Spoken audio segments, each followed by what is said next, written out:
چلے آؤ نا جو ہے اس میں یہ ساری احساس کی شاعری ہے، اور اس میں فرحانہ عنبر صاحبہ نے اپنے جذبات کو سمو دیا ہے۔ فرحانہ عنبر خیال کو لفظوں میں یوں رچا بسا لیتی ہے کہ اس کے شعر مہکتے ہیں۔ فن کی طاقت پہلے باطن میں تبدیلی لاتی ہے، پھر آہستہ آہستہ خارج میں ظہور کا سلیقہ سیکھتی ہے۔ ان شعروں کی پھر فرمائش ہے تنہا، پڑھتی جو اکثر فرحانہ عنبر ہیں۔ آنے والے بھی فیض لیں جن سے، چھوڑ جاؤں گی وہ نشان غزل۔ حسین مجلس اللہ رب العزت کے نام سے شروع۔ شاعری جذبات و احساسات کے خوبصورت اظہار کا نام ہے۔ شاعر اپنے دل پر گزرنے والی کیفیات کو شعر کے قالب میں ڈھالتا ہے، اور پھر وہی شعر کبھی سینکڑوں تو کبھی ہزاروں دلوں کی ترجمانی کرنے لگتا ہے۔ ہماری آج کی تقریب پذیرائی کے لیے جس کتاب کا انتخاب کیا گیا وہ حساس جذبوں کے اظہار پر قادر فرحانہ عنبر صاحبہ کا شعری مجموعہ چلے آؤ نا ہے۔ چھوٹی بہر، مترنم لہجہ، سادہ اور سہل الفاظ کا چناؤ، امید کا سفر، خوابوں کی تعبیر، ان سب سے مل کر بنا ہے چلے آؤ نا۔ میں وقت ضائع کیے بغیر اپنے پہلے گیسٹ اسپیکر کی طرف بڑھوں گی۔ عمران تنہا، اردو اور پنجابی شاعری کا بڑا نام ہے، آپ کی پرزور تالیوں میں۔ اعوذ باللہ من الشیطان الرجیم، بسم اللہ الرحمن الرحیم۔ قاسم علی شاہ فاؤنڈیشن کا شکریہ کہ انہوں نے ہمارے شہر کی ایک شاعرہ کو اعزاز بخشا اور ان کے اعزاز میں یہ خوبصورت تقریب منعقد کی۔ فرحانہ عنبر صاحبہ نہ صرف گجرانوالہ بلکہ پاکستان کے ادبی افق کا چمکتا دمکتا وہ ستارہ ہیں جنہوں نے مختصر عرصہ میں اپنی الگ شناخت بنائی، اور نہ صرف عوام الناس بلکہ استادان فن سے بھی خوب داد سمیٹی ہے۔ کیونکہ یہ خود مترنم شاعرہ ہیں، لہٰذا ان کی شاعری نہ صرف رواں دواں بلکہ تغزل اور موسیقیت سے بھرپور ہوتی ہے، جو قارئین اور سامعین کے دل کو چھو لیتی ہے۔ ان کا ترنم بھی شاندار ہے، جس کا ثبوت ہے کہ حال ہی میں ایک منعقد پروگرام میں بین الاقوامی سطح پر جانے مانے گلوکار استاد غلام عباس خان صاحب نے ان کو بلبل پاکستان کا لقب دیا، جو ان کے لیے تو اعزاز ہے ہی، ان کے ساتھ ساتھ شہر گجرانوالہ کا بھی اعزاز ہے۔ ان کی شاعری کے مطالعہ سے پتہ چلتا ہے کہ یہ ہمیشہ کچھ نہ کچھ نیا اور مختلف کرنے کی کوشش کرتی ہیں اور اس میں کامیاب بھی رہتی ہیں۔ ایک شعر دیکھیں، میرے لفظوں پہ باری ہے تیری چالاک خاموشی۔ ایسے اور بھی چونکا دینے والے اشعار آپ کو زیر نظر مجموعہ میں ملیں گے۔ عنبر صاحبہ کی اپنی ایک شعری فضا ہے جس میں چراغ، ستارے، سورج، مہتاب اور ایسے بہت سے روشنی کے بھرپور استعاراجات پائے جاتے ہیں۔ مثال کے طور پر چند اشعار ملاحظہ فرمائیں۔ سورج، چاند، ستارے روتے رہتے ہیں، سورج، چاند، ستارے روتے رہتے ہیں، تیرے ہجر کے مارے روتے رہتے ہیں، ایک میں ہی بیتاب نہیں اس گلشن میں، ایک میں ہی بیتاب نہیں اس گلشن میں، مینا بلبل سارے روتے رہتے ہیں، نور سارا ہے میری مٹھی میں، نور سارا ہے میری مٹھی میں، ایک تارا ہے میری مٹھی میں۔ میری دعا ہے اللہ کریم ان کے قلم کو مزید روانی عطا فرمائے اور ہم یوں ہی ان کی خوبصورت شاعری سے لطف اندوز ہوتے رہیں۔ شہر سخن کا در فرحانہ عنبر ہیں، شہر سخن کا در فرحانہ عنبر ہیں، ایسی دیدہ ور فرحانہ عنبر ہیں، شعر ترنم دونوں اعلیٰ سے اعلیٰ، شعر ترنم دونوں اعلیٰ سے اعلیٰ، لاکھوں سے بڑھ کر فرحانہ عنبر ہیں، رشک سے دنیا دیکھے ان کی عظمت کو، رشک سے دنیا دیکھے ان کی عظمت کو، ایسی مسند پر فرحانہ عنبر ہیں، تتلی خوشبو پھولوں سے برتی ہیں رنگ، تتلی خوشبو پھولوں سے برتی ہیں رنگ، اپنے کینوس پر فرحانہ عنبر ہیں۔ اور بھی ہیں مترنم پڑھنے والے پر، اور بھی ہیں مترنم پڑھنے والے پر، فرحانہ عنبر فرحانہ عنبر ہیں، فرحانہ عنبر فرحانہ عنبر ہیں، ان شعروں کی پھر فرمائش ہے تنہا، پڑھتی جو اکثر فرحانہ عنبر ہیں، شہر سخن کا در فرحانہ عنبر ہیں، ایسی دیدہ ور فرحانہ عنبر ہیں۔ بہت شکریہ۔ بہت خوب، آپ نے بہت عمدگی سے اپنے جذبات و احساسات کا اظہار کیا۔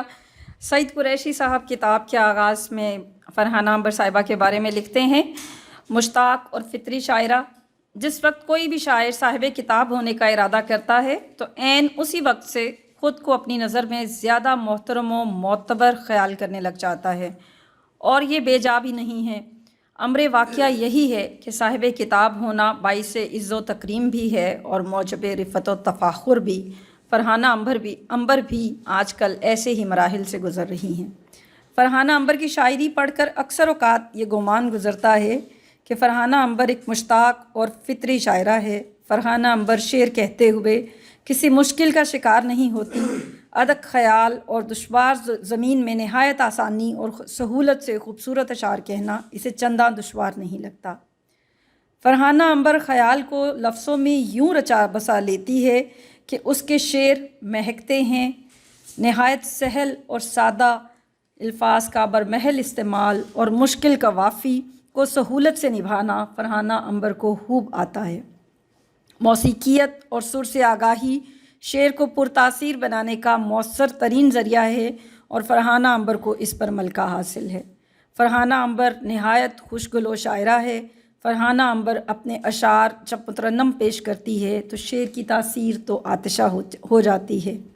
یہ وہ خوبی ہے جو عنبر کو حارج النظر نہیں ہونے دیتی۔ یقین ہے کہ عنبر کا آنے والا شعری مجموعہ ہر دل عزیز اور من پسند ہوگا۔ میرے اگلے مہمان عمران ہاشمی شاعر ہیں، افسانہ نگار ہیں، کالم نگار ہیں۔ عکس جاں کے عنوان سے ان کا ایک شعری مجموعہ بھی منظر عام پر آ چکا ہے۔ آپ کی تالیوں میں اظہار خیال کی دعوت دیتی ہوں۔ ان کی جگہ انیس احمد آئے ہیں۔ انیس احمد صاحب، آپ کو میں اسٹیج پہ آنے کی دعوت دیتی ہوں۔ زندگی مختصر ہے چلے آؤ نا، زندگی مختصر ہے چلے آؤ نا، یہ تمہیں بھی خبر ہے چلے آؤ نا، زندگی مختصر ہے چلے آؤ نا، یہ تمہیں بھی خبر ہے چلے آؤ نا، شام کا جھلملاتا ستارہ کہے، شام کا جھلملاتا ستارہ کہے، چاندنی رات بھر ہے چلے آؤ نا، شام کا جھلملاتا ستارہ کہے، چاندنی رات بھر ہے چلے آؤ نا، دوریاں یہ مٹانے میں دقت ہے کیا، دوریاں یہ مٹانے میں دقت ہے کیا، دو قدم پہ تو گھر ہے چلے آؤ نا، دوریاں یہ مٹانے میں دقت ہے کیا، دو قدم پہ تو گھر ہے چلے آؤ نا، پیار سے ہاتھ میرا ذرا تھام لو، پیار سے ہاتھ میرا ذرا تھام لو، اونچی نیچی ڈگر ہے چلے آؤ نا، پیار سے ہاتھ میرا ذرا تھام لو، اونچی نیچی ڈگر ہے چلے آؤ نا، ہر جگہ ہر گلی کتنی ویران ہے، ہر جگہ ہر گلی کتنی ویران ہے، کتنا سونا نگر ہے چلے آؤ نا۔ صاحب صدارت، مہمان گرامی، احباب ذی وقار، کوئی بھی کتاب سب سے پہلے اپنے نام سے پہچانی جاتی ہے۔ چلے آؤ نا، اس کو آپ اگر جس طریقے سے بھی پڑھیں گے تو اس میں ایک محبت کی چاشنی خود بخود آ جائے گی۔ فرحانہ عنبر نے جذبات کی شاعری کی ہے، احساسات کی شاعری کی ہے، محبت کی شاعری کی ہے، اور آج کے سماجی دور کو ٹچ کیا ہے۔ سیاست بھی اس میں کہیں کہیں نظر آتی ہے۔ انہوں نے بھرپور انداز میں سیاست اور دوسری باتوں پر اپنا قلم اٹھایا ہے۔ چلے آؤ نا میں فرحانہ عنبر نے سیل ممتنع کا زیادہ استعمال کیا ہے، بلکہ یہ ساری کتاب بھی چھوٹی بحر میں ہے۔ آج کل کے دور میں کہا جاتا ہے کہ چھوٹی بحر جو ہے وہ عام ہو گئی اور ہر آدمی اس میں لکھ رہا ہے، لیکن یہ چھوٹی بحر اگر آج عام ہوئی ہے تو غالب نے بھی تو اس میں لکھا ہے۔ دیکھیے کہ ناز کی اس کے لب کی کیا کہیے، پنکھڑی ایک گلاب کی سی ہے، میر تقی میر، چھوٹی بحر میں انہوں نے کہا ہے۔ اور ناصر زادی نے کہا ہے کہ بند دریچہ کھول کے ناصر ڈوبتے چاند کا منظر دیکھو، اور لفظ خاموش ہیں کتاب ہے چپ، یہ فرحانہ عنبر صاحبہ نے کہا ہے کہ لفظ خاموش ہیں کتاب ہے چپ، میری ہر بات کا جواب ہے چپ. اور غالب کہتے ہیں کہ بنا کر فقیروں کا ہم بھیس غالب تماشائے اہل کرم دیکھتے ہیں. اور فرحانہ عنبر کا شعر دیکھیے کہ اپنا سورج خود بنا لیں گے مگر ہم نہیں لیں گے پرائی روشنی.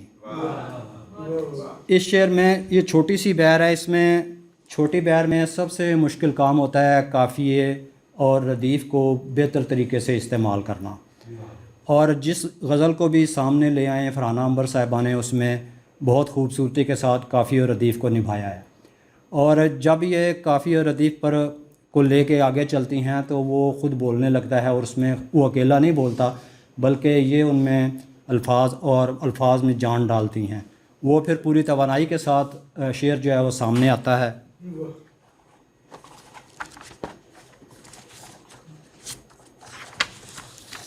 چھوٹے تین لفظ دیکھیے.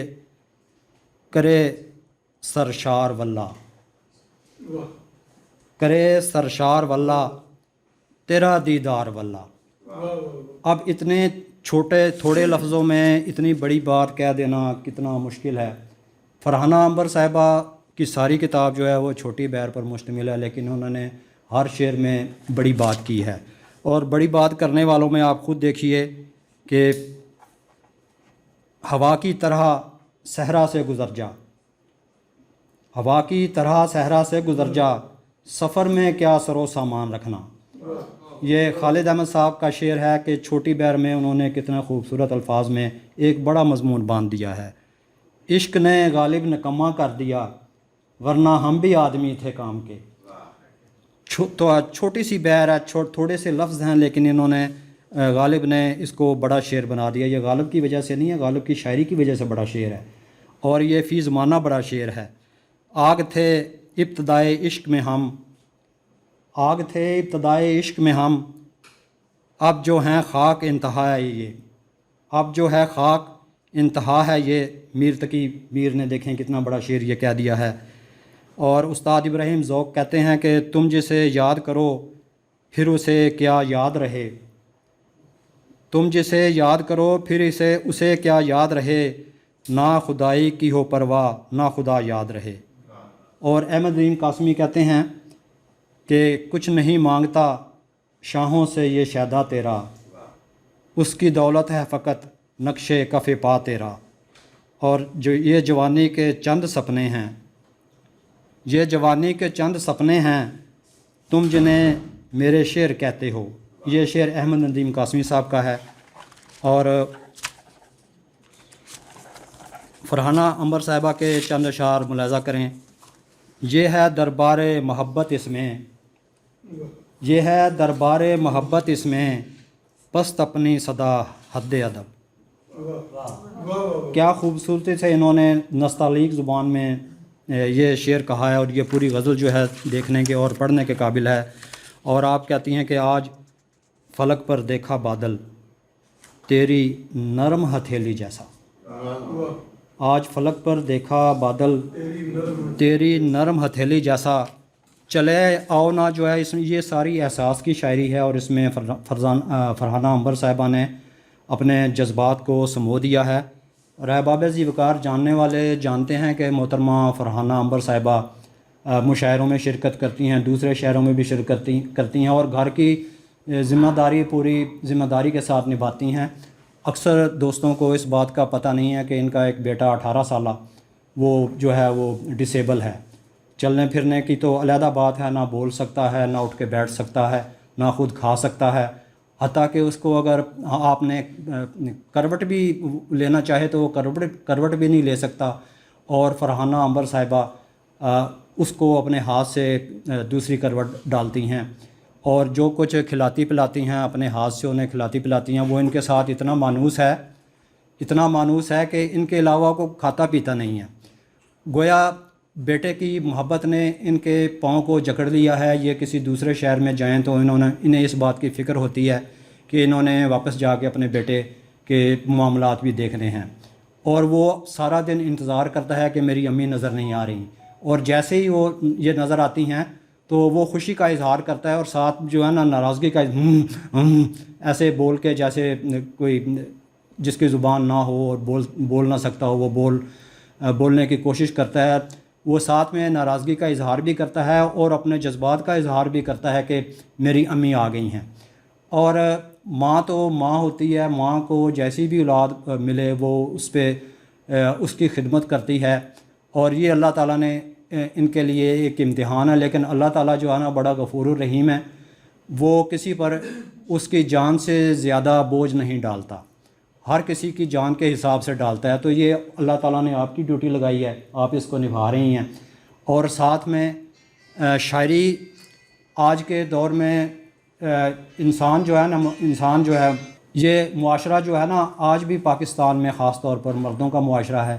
اس میں کسی خاتون کو ایسے شعبے میں آنا جہاں وہ کھل کے اپنے جذبات کا احساسات کا شاعری میں اظہار بھی نہیں کر سکتی, اور لوگ 100 باتیں کرتے ہیں. اس میں فرحانہ عنبر جو ہے وہ زنانہ وار نہیں بلکہ مردانہ وار تمام معاملات کا مقابلہ کر رہی ہیں. اور خوشی کی بات یہ ہے کہ یہ جہاں بھی جاتی ہیں ان کے لیے سب لوگ اچھے جذبات رکھتے ہیں اور ان کے ساتھ نیک خواہشات کا اظہار کرتے ہیں, ان سے محبت کرتے ہیں. محبت وہ جو اپنی ماں سے کی جاتی ہے, اپنی بہن سے کی جاتی ہے, اپنی بیٹی سے کی جاتی ہے, تو ہر جگہ پہ ان کو عزت اور محبت کی نظر سے دیکھا جاتا ہے. بہت شکریہ, آپ نے مجھے یہاں اظہار خیال کی دعوت دی. خوش رہیں, شاد رہیں, آباد رہیں, صحت و سلامتی کے ساتھ. اللہ تعالیٰ آپ کو ہمیشہ شاد و آباد رکھے. بہت شکریہ.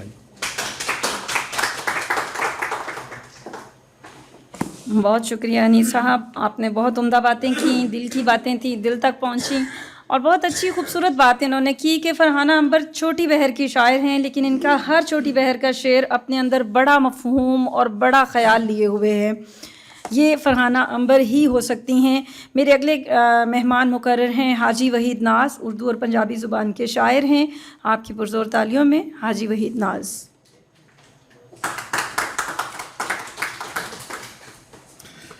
بہت شکریہ آپ کا. پہلے تو مجھے حاجی کہنے پہ بہت شکریہ کہ جب سے میں کچھ لوگ شکل سے حاجی لگتے ہیں. نہیں, اللہ نے یہ سعادت مجھے عطا کی ہے, تو آج پہلی مرتبہ مجھے کسی نے حاجی کہا ہے, وگرنہ کبھی میں نے بھی کسی کو بتایا نہیں. سب سے پہلے فرحانہ عنبر صاحبہ کو ان کی کتاب کی رونمائی پر بہت بہت مبارکباد. ان سے کافی دیر کی ملاقات ہے. پہلی ملاقات لاہور پریس کلب میں ایک پروگرام میں ہوئی, تب انہیں پہلی مرتبہ سنا اور سن کے بڑا ایک تازگی کا احساس ہوا کہ شاعرات میں بہت اچھا شعر کہنے والی فرحانہ عنبر سامنے آئیں. تو اس کے بعد کافی ملاقاتیں رہیں, کافی پروگراموں میں اکٹھے ہوئے. تو انیس صاحب نے بڑی اچھے طریقے سے ان کے فن پہ, ان کی شخصیت پہ, ان کی شاعری پہ بات کی ہے. تو اور بھی ماشاءاللہ شانی بھائی بیٹھے ہیں, یہ بھی بات کرنے کا اسلوب رکھتے ہیں. ہمارے صابری صاحب ہیں, یہ بھی بات کریں گے. تو میں انہیں بس مبارکباد دینا چاہتا ہوں ان کے لیے 2-4 شعر کہ سونے شعر لکھن والی سونی عنبر, ਇਹਦੇ ਵਰਗੀ ਦੂਜੀ ਹੋਰ ਨਹੀਂ ਹੋਣੀ ਅੰਬਰ. ਇੰਨੇ ਸਾਰੇ ਅਦਬੀ ਚੰਦ ਤੇ ਤਾਰਿਆਂ ਵਿੱਚ ਅੱਜ ਦੀ ਖਾਸ ਮਿੱਥੀ ਏ ਪੁਰਾਣੀ ਅੰਬਰ. ਨਾਲ ਤਰਨਮ ਪੜ੍ਹਦੀ ਜਦੋਂ ਸ਼ੇਰਾਂ ਨੂੰ, ਮੋਹ ਲੈਂਦੀ ਏ ਦਿਲ ਨੂੰ ਮਨ ਮੋਹਣੀ ਅੰਬਰ. ਤੇ ਮਾਰ ਕੇ ਟੁੱਬੀ ਸੋਚਦੇ ਡੂੰਘੇ ਸਾਗਰ ਵਿੱਚ, ਮਾਲਾ ਗਜ਼ਲਾਂ ਨਜ਼ਮਾਂ ਦੀ ਪੁਰਾਣੀ ਅੰਬਰ. اور آخر ਵਿੱਚ ਇਹਨਾਂ ਦੀ ਗਜ਼ਲ ਦੇ 2 ਸ਼ੇਰ ਮੈਂ ਤਰਨਮ ਨਾਲ ਪੇਸ਼ ਕਰਾਂਗਾ.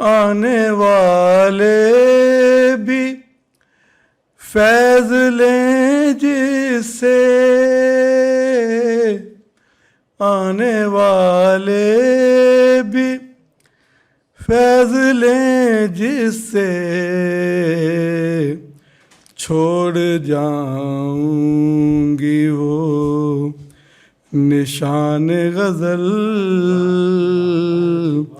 چھوڑ جاؤں گی وہ نشان غزل،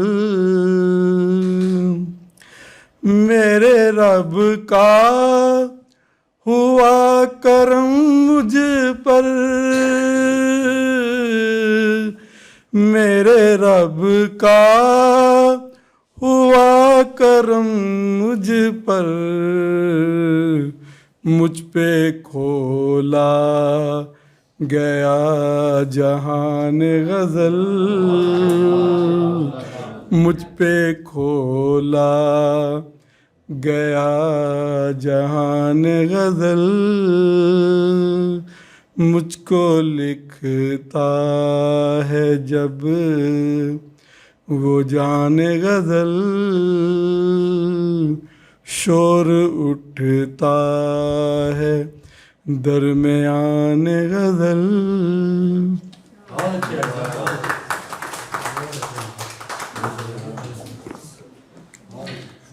بہت خوب حاجی وحید ناز صاحب، آپ نے محفل لوٹ لی، بہت خوبصورت انداز میں آپ نے کلام پڑھا۔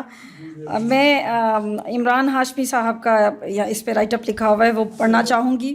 2001 سے میں گجرانوالہ کے ادبی سماج کا ایک ادنا رکن ہوں، اور اب تک استاد محترم جناب ڈاکٹر سعید اقبال سعدی صاحب کے توسط سے ادبی دنیا کو جاننے کا بیش بہا موقع میسر آیا۔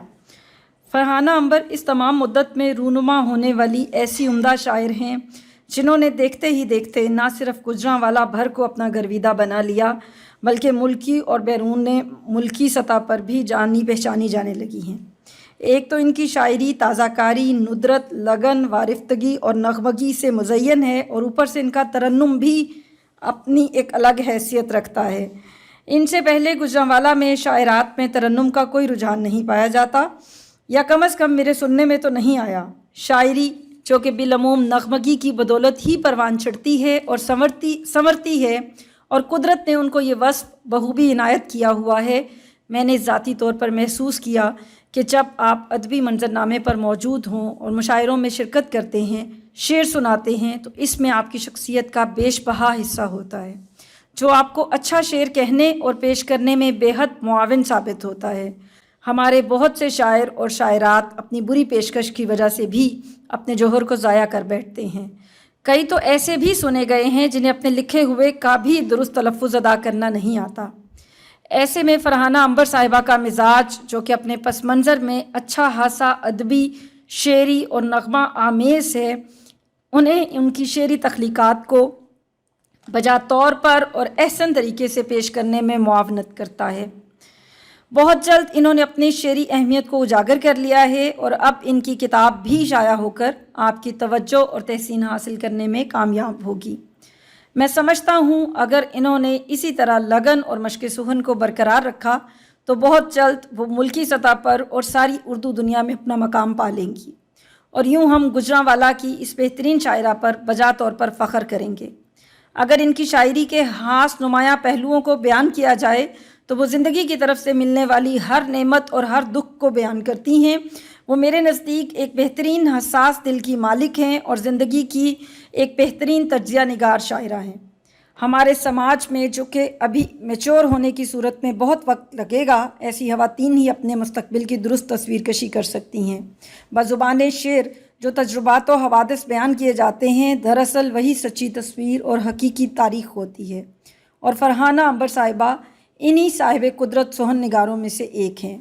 ابھی جب وہ کچھ وقت مزید شعر کو دیں گی، میرا گمان ہے کہ وقت کی نبض پر ان کا ہاتھ مزید وثوق سے پڑے گا۔ میری آرزو ہوگی کہ میرا یہ گمان بہت جلد خوشگمانی میں ڈھلا ہوا دکھائی دے۔ اکثر شاعرات کی نسبت فرحانہ عنبر صاحبہ میں وقت کو سمجھنے اور اپنے حق میں ہموار کرنے کی جائز صلاحیت بہت بہتر انداز میں اور نہایت سلیقگی کے ساتھ موجود ہے۔ ایک لطیف بات مزید یہ کہ بہت حیرت ہے کہ مختصر عرصے میں اپنی موجودگی اور ندرت کے باعث انہوں نے اپنے حاسدین بھی پیدا کر لیے ہیں۔ ہے تو یہ بہت عجیب بات، لیکن یہ ایک اشارہ ہے کہ ان میں موجود صلاحیت دراصل کم کوش اور حالی شاعروں کو کھٹکنے لگ گئی ہے، حالانکہ اگر وہ بھی ایسے ہی محنت اور لگن سے کام لیں تو شاید وہ سب سے آگے نکل جائیں۔ میری نیک تمنائیں فرحانہ عنبر صاحبہ کے لیے اور ان کی پہلی کتاب کے لیے۔ عمران ہاشمی۔ میرے اگلے مہمان مقرر محمد علی صابری، آپ کی پرزور تالیوں میں۔ بہت شکریہ جی سارے دوستانوں، السلام علیکم۔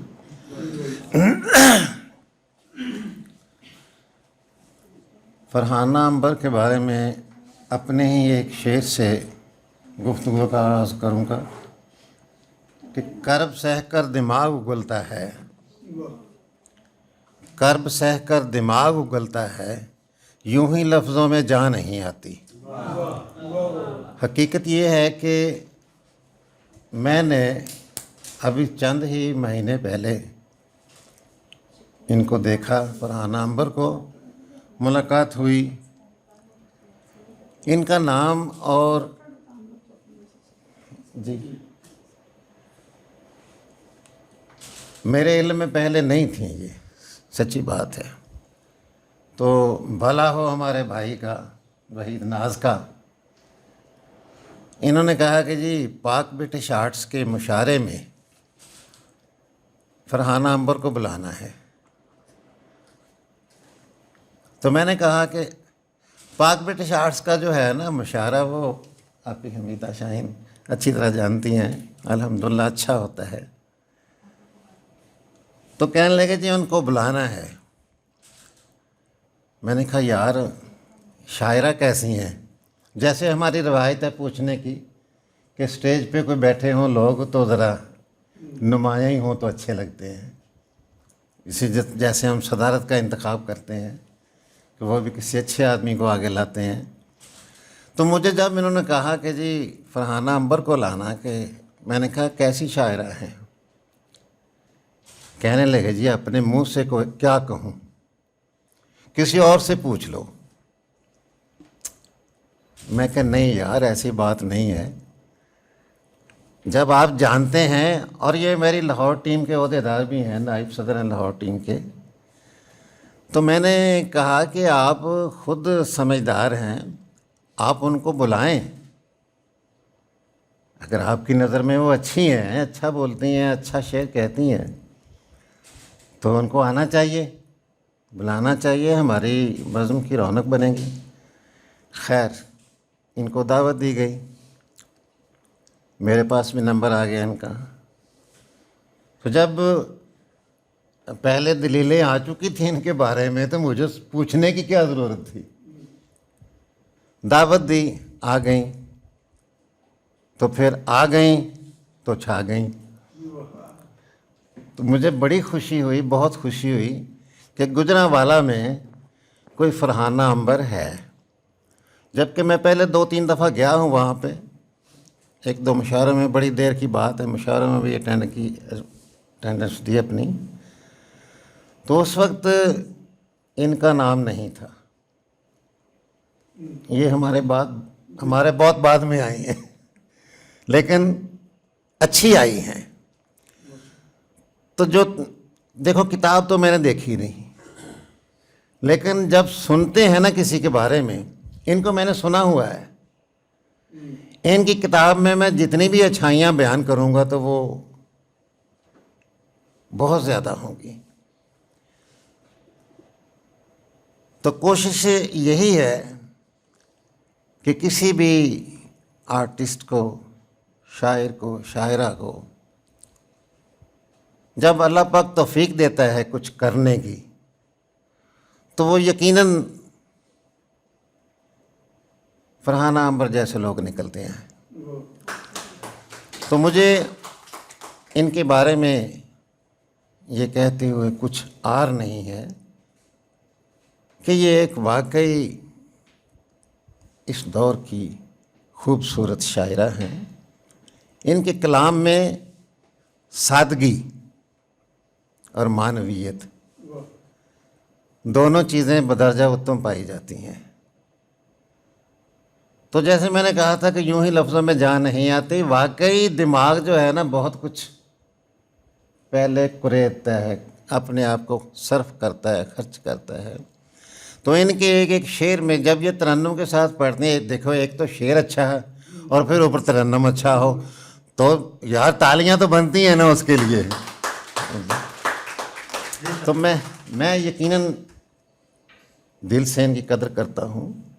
اللہ ان کو شاعری کے میدان میں اور آگے پہنچائے، بلند درجات عطا فرمائے اس کو. تو ہمیں فخر ہے کہ ایسے لوگ ہمارے ہاں موجود ہیں جو شعر کو تقویت دے رہے ہیں، شعر کے فن کو آگے بطریق احسن نبھا رہے ہیں، بڑھا رہے ہیں آگے. تو جہاں تک ان کے بچے کے بارے میں مجھے پہلے پتہ تھا، انیس بھائی نے بتایا. تو ایسے حالات میں اپنے آپ کو ایک اچھی شاعرہ کے طور پہ منوانا یہ بہت بڑا کام ہے، بہت بڑا کام ہے، یہ تھوڑا نہیں ہے. ان کی ہمت ہے. دیکھیں اولاد تو کہتے ہیں نا چڑیاں کاواں نوں بھی پیاری ہوندی ہے.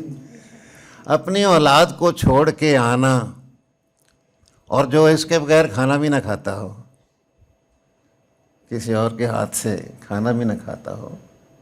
عام طور پہ ہمارے گاؤں میں دیہات میں ایسا ہوتا ہے کہ ایک بھینس ہوتی ہے، وہ کسی خاص آدمی سے اپنا دودھ نکلواتی ہے، ہر ایک کو اپنے نیچے نہیں بیٹھنے دیتی. تو جو بچہ اپنی ماں کے بغیر گزارا نہیں کرتا، اس کو پتہ نہیں کس حال میں چھوڑ کے آتی ہوں گی، کس حالات میں پہنچتی ہوں گی.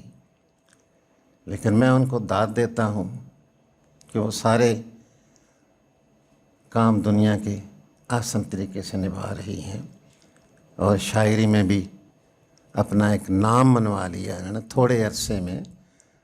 یہ ماشاءاللہ اپنی خوبصورت پہچان بنا چکی ہیں. میں ان کو اس ادبی سفر کے آغاز میں ان کو مبارکباد دیتا ہوں. میری دعا ہے کہ اللہ پاک انہیں اور بھی ہمت و طاقت عطا فرمائے، جس سے یہ اپنے آپ کو آگے سے آگے لے جائے. بہت دعائیں ان کے لیے.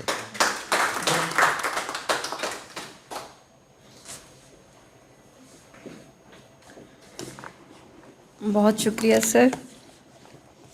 فرحانہ صاحبہ کا کلام دیکھیے گا.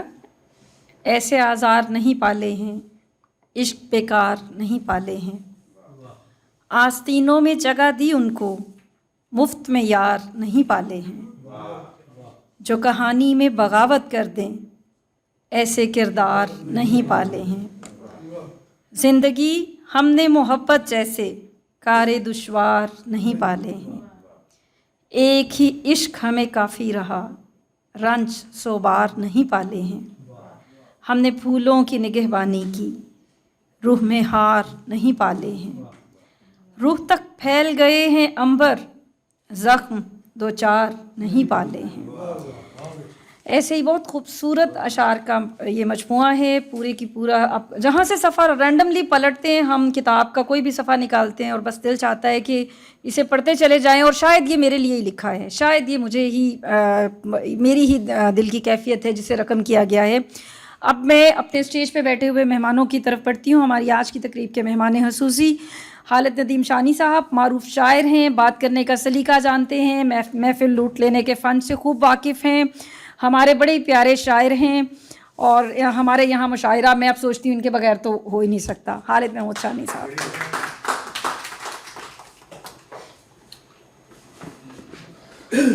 سب سے پہلے تو قاسم علی شاہ فاؤنڈیشن اور خاص طور پر ڈاکٹر عائشہ عظیم صاحبہ کا شکریہ، بطور شاعر بھی اور ادب قبیلہ سے تعلق ہونے کی وجہ سے، کہ جس طرح وہ یہاں کتابوں کی حوالے سے بھی اور مشاعرے کے حوالے سے بھی جو کام کر رہی ہیں.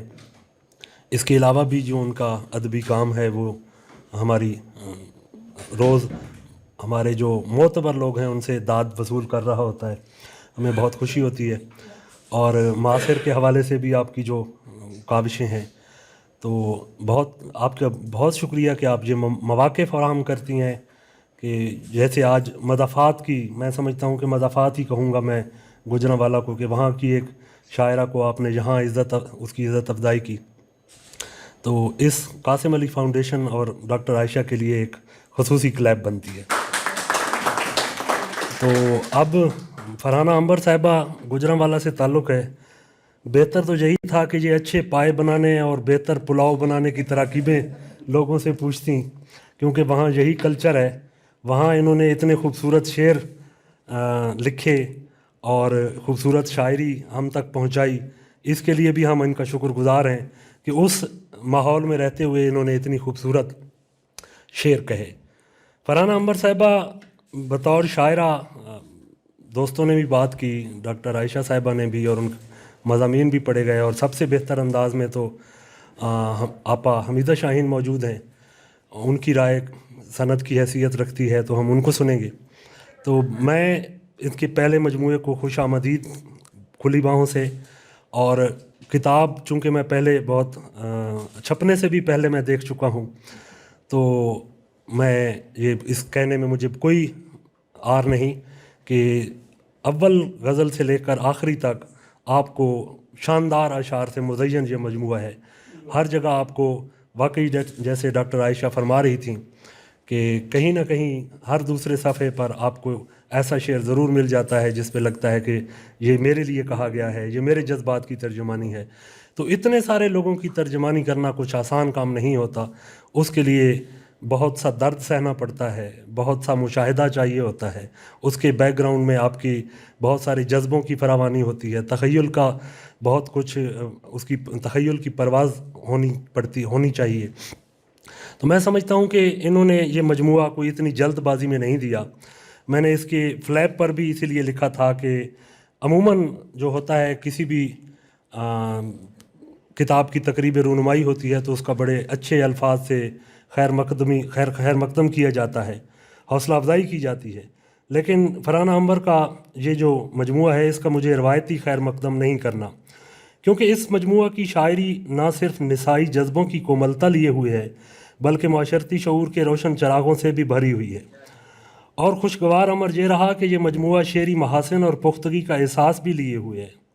جا بجا موضوع استعارات کا استعمال اور خوبصورت تشبیہات سے سجے شعر آپ سے بے ساختہ داد وصول کرتے ہیں.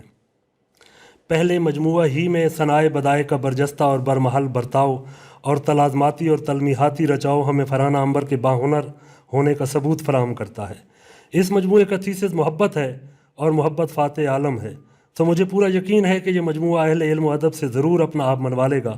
اس سفر میں میری دعائیں فرحانہ عنبر کے ساتھ ہیں، اور میں ایک مرتبہ پھر ان کو لاہور میں بھی خوش آمدید کہتا ہوں اور مبارکباد پیش کرتا ہوں، اور ان کے اس مجموعے کی کامیابی کے لیے دل سے دعا گو ہوں. اور جو آپ کی اس مجموعے میں شاعری ہے یقیناً وہ اہل علم سے اپنا آپ منوائے گی اور آپ کو بہت ساری عزتوں سے اللہ نوازے گا. بہت شکریہ آپ کا.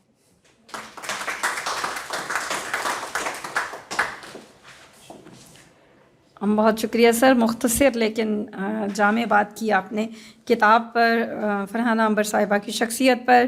اب میں صاحب کتاب کو دعوت دوں گی کہ وہ آئیں، اپنے جذبات، احساسات، اپنے خیالات، اپنی محبتیں ہمارے ساتھ شیئر کریں، اپنا کلام ہمیں مترنم آواز میں سنائیں کہ ان کی آواز بہت اچھی ہے. اور میں ایک بار پھر کہوں گی کہ فرحانہ صاحبہ آپ ہماری آڈینس کے بظاہر اس پہ مقدار پہ نہ جائیے گا. یہ معیاری لوگ بیٹھے ہیں جتنے بیٹھے ہیں، اور باقی آن لائن ہمیں سننے کے لیے بہت سے لوگ اس وقت ہمیں دیکھ رہے ہیں. بہت شکریہ. سب سے پہلے تو میں آپ سب کا شکریہ ادا کروں گی کہ آپ سب یہاں تشریف لائے، اور میں بالکل بھی اس چیز سے پریشان نہیں ہوں، کیونکہ ماشاءاللہ سے یہاں جتنی شخصیات موجود ہیں ان کے ہوتے ہوئے اس چیز کا ذکر کرنا بھی میں بالکل نامناسب سمجھوں گی. سب سے پہلے آپ کے اپنے لیے سب ایک کلیپنگ ہو جائے، ایک بھرپور تالیاں. اور آپ سب کا بہت شکریہ کہ آپ اپنی مصروفیت سے ٹائم نکال کے یہاں تشریف لائے. یہاں کچھ ذکر ہو رہا تھا. سب سے پہلے میں اپنے بڑے بیٹے کی بات کرنا چاہوں گی جس کا نام علی رضا ہے, جو اسپیشل چائلڈ ہے. وہ 22 سال کا ہے ماشاءاللہ. آپ 22 سال کا ہے ماشاءاللہ. اور جب سے اس کی آنکھیں چلی گئی ہیں وہ زیادہ جو ہے وہ مجھ پہ ڈیپینڈ کرتا ہے. لیکن یہاں ایک اسپیشل چیز جس کا میں ذکر کروں گی کہ وہ ہم سب کی آنکھ کا تارا ہے. سب سے زیادہ پیار اس کو ملتا ہے ساری فیملی سے, بہن بھائیوں سے. اور واقعی اللہ پاک جو ہے وہ انسان پر اتنا ہی اس کی ڈیوٹی لگاتے ہیں جتنا وہ ادا کر سکے. مجھے ہمیشہ سے صرف اور صرف آپ سب کی دعاؤں کی ضرورت رہے گی کہ اللہ پاک مجھے ہمت اور حوصلہ دے.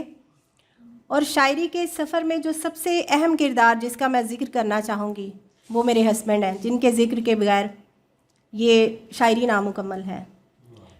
میرے دادا نصیر احمد ناصر بہت اچھے شاعر تھے, تو بچپن سے میں لکھتی تھی, لکھ کے رکھ دیتی تھی. مجھے نہیں پتا تھا کہ یہ میں کیا کر رہی ہوں, میں شاعری کر رہی ہوں. اور ایک دن یہ باقاعدہ تحریری شکل میں بھی سامنے آ سکتی ہے. شادی کے بعد کچھ ایسا ہوا کہ میرے ہسبینڈ نے جب دیکھا آج سے 6-7 سال پہلے, انہوں نے پھر مجھے یہ بتایا کہ آپ تو اس ٹیلنٹ کو ضائع کر رہی ہیں.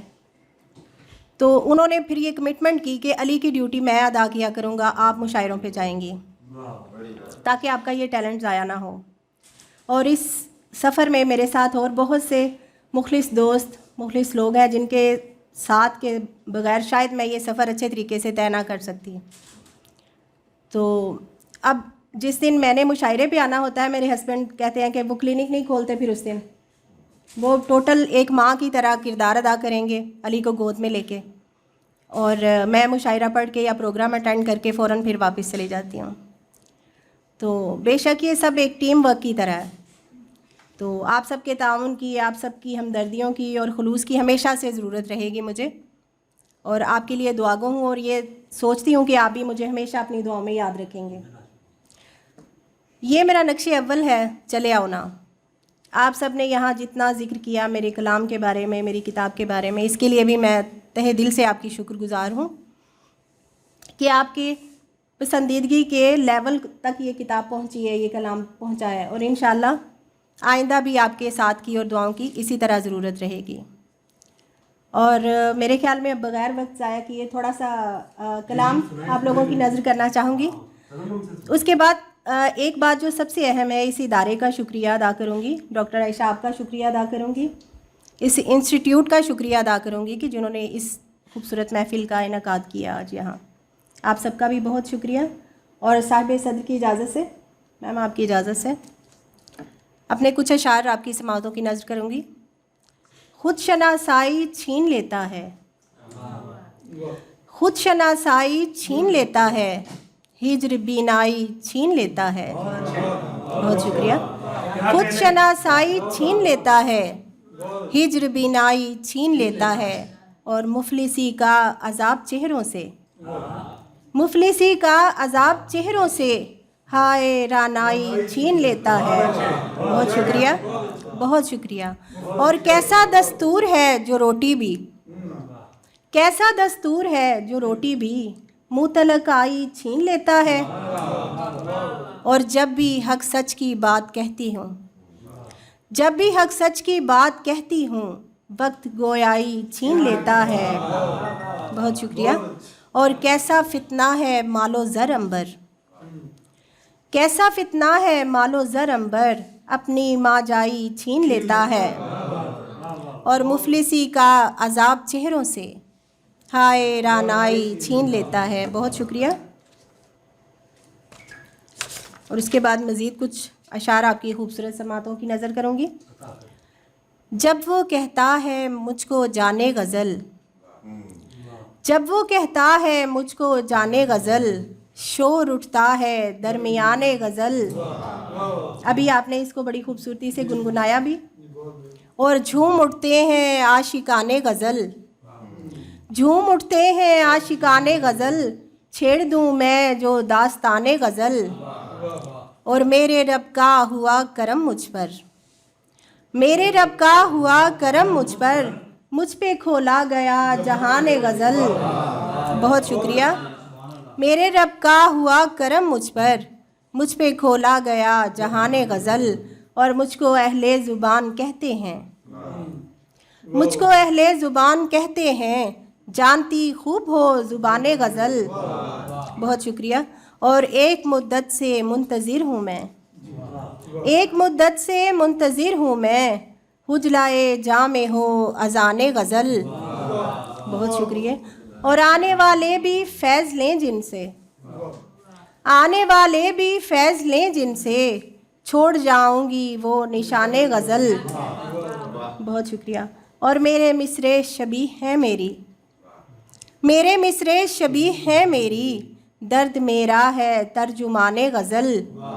اور دشت الہام سے گزرتا ہے، دشت الہام سے گزرتا ہے، نصف شب دیکھو کاروان غزل. اور ہم پہ اترے سخن کے فن پارے، ہم پہ اترے سخن کے فن پارے، ہم ہی ٹھہرے ہیں پاسبان غزل. ہم پہ اترے سخن کے فن پارے، ہم ہی ٹھہرے ہیں پاسبان غزل. اور آج محفل میں دور سے عنبر، آج محفل میں دور سے عنبر، آئے بیٹھے ہیں صاحبان غزل. آج محفل میں دور سے عنبر، آئے بیٹھے ہیں صاحبان غزل. اور آنے والے بھی فیض لیں جن سے، چھوڑ جاؤں گی وہ نشان غزل. بہت شکریہ. اور پنجابی کلام کا شاید کچھ ہے رجحان ادھر؟ جی جی جی ضرور، میں پنجابی کے چند اشعار آپ کی نظر کروں گی. اپنے اُتے چھاں نہیں کردا، اپنے اُتے چھاں نہیں کردا، بے نسلائے تاں نہیں کردا. بہت شکریہ. اپنے اُتے چھاں نہیں کردا، بے نسلائے تاں نہیں کردا. اور منہوں بھاویں ہاں انکاری، منہوں بھاویں ہاں انکاری، دل سجنا نو نہ نہیں کردا. بہت شکریہ. اور دس ہاں ایک بھی بندہ جیڑا، دس ہاں ایک بھی بندہ جیڑا، دکھ ویلے ماں ماں نہیں کردا. دس ہاں ایک بھی بندہ جیڑا، دکھ ویلے ماں ماں نہیں کردا. اور نسلی بندہ رس بھی جاوے، نسلی بندہ رس بھی جائے، بدخوئی تھاں تھاں نہیں کردا. بہت شکریہ. نسلی بندہ رس بھی جاوے، بدخوئی تھاں تھاں نہیں کردا. اور پیار دا جد بھی پچھیا عنبر، پیار دا جد بھی پچھیا عنبر، ہس پیندا اے ہاں نہیں کردا. نسلی بندہ رس بھی جاوے، بد ہوئی تھا تھا نہیں کردا. اور ترنم میں چند اشعار آپ کی خوبصورت سماعتوں کی نظر کروں گی.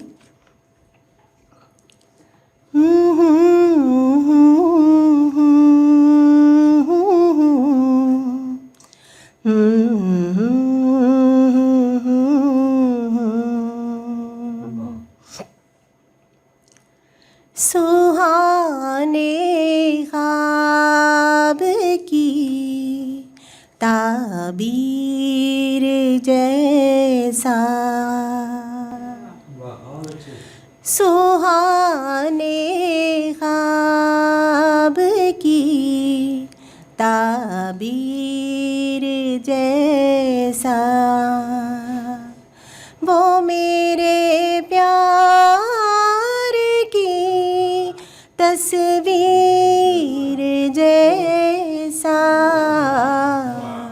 سہانے خواب کی تعبیر جیسا.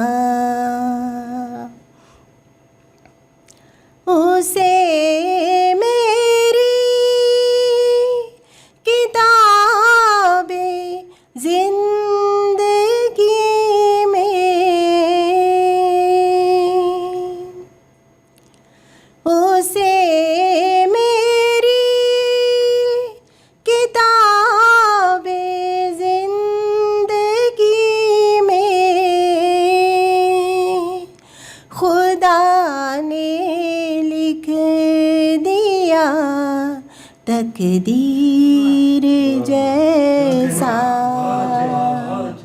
وہ میرے پیار کی تصویر جیسا، سہانے خواب کی